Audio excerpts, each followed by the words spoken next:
नमस्कार साथियों, मैं doctor Ashish Kumar Sharma consulting physician हूँ हिंडौन सिटी में। दोस्तों, जैसे जैसे सर्दी का मौसम बढ़ रहा है तो हम देख रहे हैं कि जो गैस गीजर से संबंधित परेशानियां हैं वो धीरे धीरे बढ़ रही है। तो आज की वीडियो में हम बात करने वाले हैं कि गैस का गीजर आपके स्वास्थ्य के लिए किस तरह से हानिकारक हो सकता है, इसकी हानियों को बचाने के लिए आपको क्या क्या उपाय करने चाहिए तथा किस तरह से हम इसको इंस्टॉल करें, किस तरह से इसको प्रयोग करें कि हमारे लिए दिक्कत पैदा ना करे। दोस्तों, मैं मेरी बात शुरू करूँ उससे पहले आपको बताऊंगा कि हर साल हमारे कैजुअलिटी में कई पेशेंट ऐसे आते हैं जो बाथरूम में नहाते टाइम गिर जाते हैं, जिनको चक्कर आ जाते हैं, जिनको बेहोशी आ जाती है एवं कभी कभार ऐसे पेशेंट बाथरूम में मृत पाए जाते हैं। ऐसे कई पेशेंट के साथ ये देखा गया है कि वो गैस गीजर का प्रयोग करते हैं।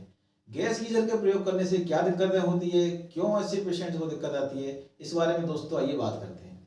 दोस्तों, जो गैस का गीजर है जो ऐसे कमरे में जब लगा दिया जाता है, ऐसे बाथरूम में जिसको लगा दिया जाता है जिसमें वेंटिलेशन कम हो और बाथरूम की साइज छोटी हो, तो उसमें उसका प्रयोग करते समय क्या होता है कि जहरीली गैसों का निर्माण होता है। इन गैसों में जो मुख्यतः है, पहली है carbon monoxide, second nitrous oxide और तीसरी कार्बन डाइऑक्साइड। इसमें से जो सबसे ज्यादा नुकसानदायक गैस है वो आपके कार्बन मोनोऑक्साइड है। तो जब कार्बन मोनोऑक्साइड की मात्रा धीरे धीरे वातावरण में बढ़ती है तो उसका प्रभाव हमारे शरीर के ऊपर आने लगता है। जब इसकी मात्रा 0.01% से अधिक जाने लगती है तो व्यक्ति को हल्का सिर दर्द होता है।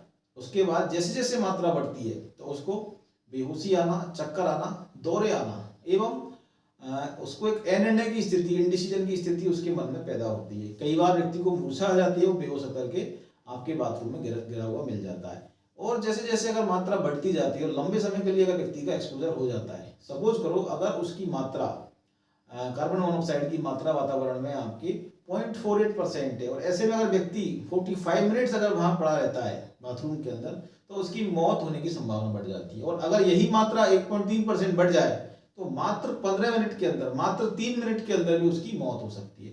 तो ऐसे में दोस्तों, जो कार्बन मोनोऑक्साइड है वो आपके शरीर के ऊपर गलत प्रभाव डालती है।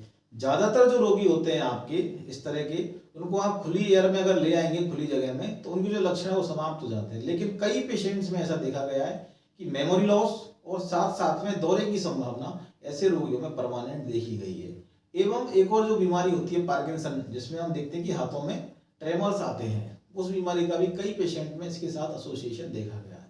तो ऐसे में जो ये सारे लक्षण हैं ये कई बार गैस गीजर के प्रयोग से देखे गए हैं। दोस्तों, हम बात करते हैं कि मान लो किसी व्यक्ति को ऐसी दिक्कत आ रही है और उसको ऐसा हो गया बाथरूम में नहाते समय, तो हमको क्या करना चाहिए। ऐसे में आपको सबसे पहले उस पेशेंट को बाहर लेके आना है और खुली हवा में उसको लेटा देना है और यथाशीघ्र जो आपके आसपास का अस्पताल है वहां जाकर के कंसल्ट करना है। अस्पताल में चिकित्सक देख के ये तय करेंगे कि ये गैस की वजह से है, गैस गीजर की वजह से है या फिर कोई और कारण, जैसे कि हार्ट अटैक भी हो सकता है, आपका स्ट्रोक भी हो सकता है, लकवा भी हो सकता है। वो भी कई बार पेशेंट बाथरूम में आपको गिरे हुए मिल सकते हैं।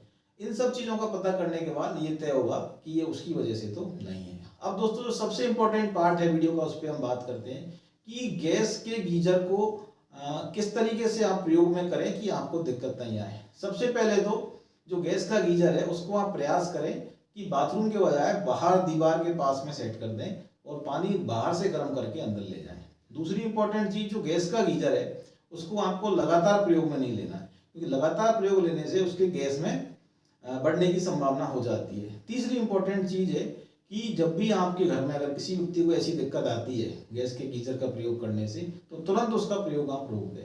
फोर्थ चीज जो आपके है कि छोटे जो बाथरूम है घर के अंदर की साइड में जिनमें वेंटिलेशन नहीं है, उनमें बिल्कुल भी आपको इस तरह के गीजर का प्रयोग नहीं करना है, जिससे कि जो कार्बन मोनोऑक्साइड बन रही है उसके बनने को रोका जा सके और आपकी जो हेल्थ में समस्या आ रही है उसको रोका जा सके।